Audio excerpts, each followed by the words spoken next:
Chapter 2: Life in the Colonies. There weren't many cities in colonial times. Boston, New York, Philadelphia, and Charleston were some of the largest, but compared with cities today, they were small. In 1774, Boston had only about 18,000 people.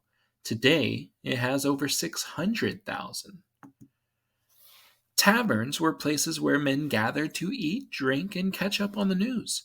Colonial cities had newspapers, hospitals, and shops. There were taverns, churches, meeting houses, and schools. Most cities had busy harbors. At the docks, goods like rice, tobacco, and lumber piled up, waiting to be loaded onto ships. Livestock was often driven right through the middle of the city. Life on the farms. Most people did not live in cities. Almost everyone lived on farms. Farm families worked very hard. They built their own houses and barns. They made their own clothes, candles, and soaps. They grew much of their food. Many families worked from dawn to dusk.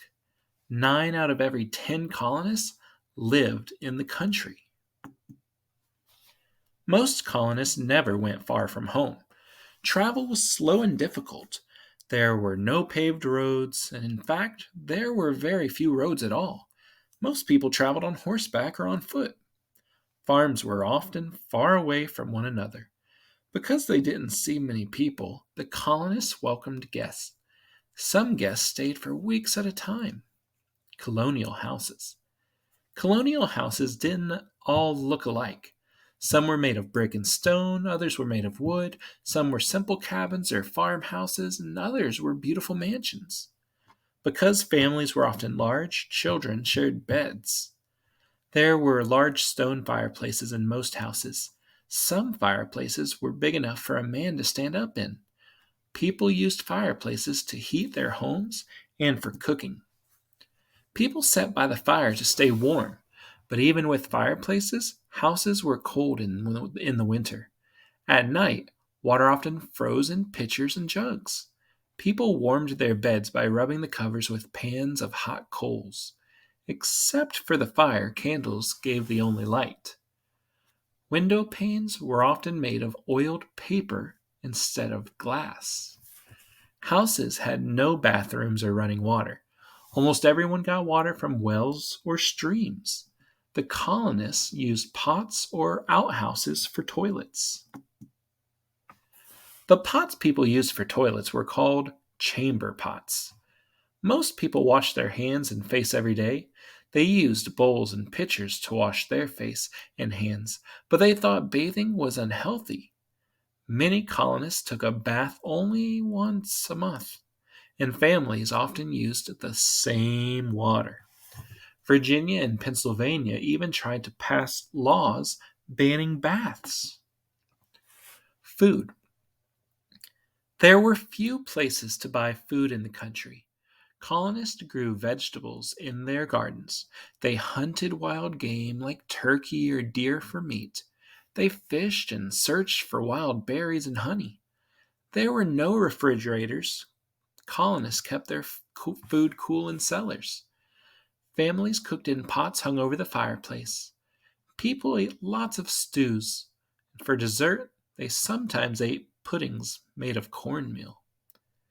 Jack and Annie's hasty pudding. 1. Ask a grown-up to boil a big pot of water. 2. Slowly pour in some cornmeal. Cook for about an hour. 3.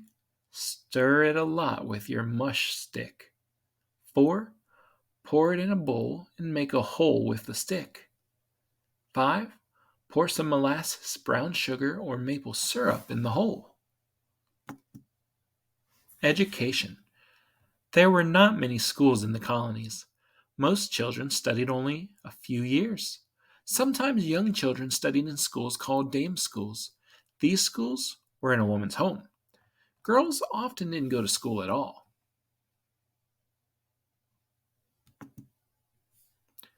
Students read from hornbooks like this one. The page was covered with clear horn to protect it. Many children went to one-room schools. All the grades studied together. Students wrote with goose quills dipped in ink. The quill was a hollow feather that soaked up the ink.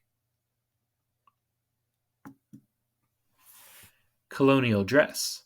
Parents often treated children like small adults. Children even dressed like grown ups. Boys wore breeches, stockings, and waistcoats.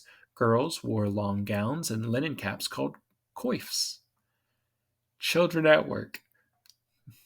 Many children were expected to work as hard as adults. When they were 6 years old, some were considered full time workers. Many families had 10 or more children. In the country, boys worked with their fathers. They helped build houses, tend livestock, chop wood, and hunt. Many boys went to work as apprentices. They often worked for 7 years before they learned their craft. An apprentice learns a job by working with a skilled craftsman. In many homes, girls worked with their mothers. They learned to cook, sew, and make candles and soap. They also learned to spin wool and flax into cloth called homespun. Many girls married and kept house when they were still teenagers. Girls practiced their stitches by making samplers. Colonists at work. If you were a colonist, these are some jobs that you might do. Teachers taught school, but sometimes they also had to help churches by digging graves. Fun. Barbers cut hair and sometimes worked as doctors and dentists. Printers printed newspapers, books, and pamphlets. Shipbuilders were good carpenters who built ships. Tanners turned animal skins into leather. Blacksmiths made things out of iron, such as shoes for horses.